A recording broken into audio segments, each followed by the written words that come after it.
same way my parents were killed. And it wasn't just the town. All the villages nearby had been hit too. I went back and made a grave for my parents. After bowing my respects, I couldn't stay. I had to go, because at that point, something like a curse seemed to have taken hold of the area. All the food had shriveled up and gone rotten. I grabbed my father's hunting tools and his bow, and headed toward the mountains. When I was thirsty, I picked wild berries. When I was hungry, I hunted. At first, I was pretty rough at hunting, but I gradually figured it out. When I reached the other side of the forest, I ran into a massive white tiger. Size-wise, I had zero chance. After struggling for a while, I collapsed on the ground, completely spent.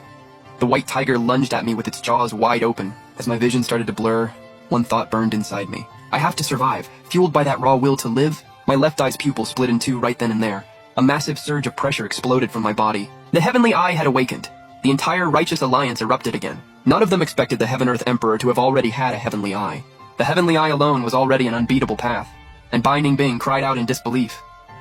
"You already had the Heavenly Eye, so why did you still come and take mine?" At that, Wang Teng stepped forward again to spin it against the Heaven-Earth Emperor. "Everyone, pay attention. He only has the Heavenly Eye in one eye, not both. He must have noticed that the Ningbing Empress had the Heavenly Eye in one eye, and let that corrupt him. He wanted to complete the dual Heavenly Eye and become truly unbeatable." Once the Heavenly Eye activated, I could see the white tiger's movements had slowed down to almost nothing. A single roll was enough to dodge the tiger's attack, though at the time, I had no idea. That was the Heavenly Eye ability kicking in. So the next time the white tiger lunged at me, I hit a low slide and went right under it. My chopper drove straight into the tiger's belly, and ripped open a long gash across its stomach. The white tiger let out one final roar and went still forever. I went to the lake to wash off the blood. Then through the reflection in the water, I caught a glimpse of my left eye's pupil, and realized I had awakened. The very thing the ancient book described, the Heavenly Eye. I broke down crying. "Dad, Mom! Your deaths will be avenged." Over the next few days, I made a coat out of the white tiger's hide and dried its meat for food. One night I suddenly heard voices, so I hid and watched. A man and a woman rushed past carrying something in their arms. I could faintly make out what they were saying. "Just leave this little burden right here. Let it fend for itself. Come on, let's go, let's go." What a curse. They dropped what they were carrying and hurried off. It was pitch black out. I couldn't make out either of their faces, but the baby girl wrapped in that bundle, I could see her clear as day. The baby started bawling. I rushed over and picked her up. The second I did, she stopped crying. She was just blinking and giggling at me.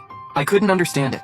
Why would her own parents just throw her away? But then she started crying again. That's when I remembered what the adults used to say. A full belly means no more tears. But we were out in the middle of nowhere. Where was I gonna find milk? So I steeled myself, and bit down hard on my own finger. Blood started pouring out instantly. I held my finger up to her mouth, and she instinctively started sucking on it. The crying finally stopped. But once the blood from my bitten finger ran dry, she started wailing again. I quickly bit into another finger, and let her feed again, the whole night. That's the only way I could keep her calm. And me? I was visibly drained. Watching this scene play out, Binding Bing felt a storm of emotions. If that baby was her,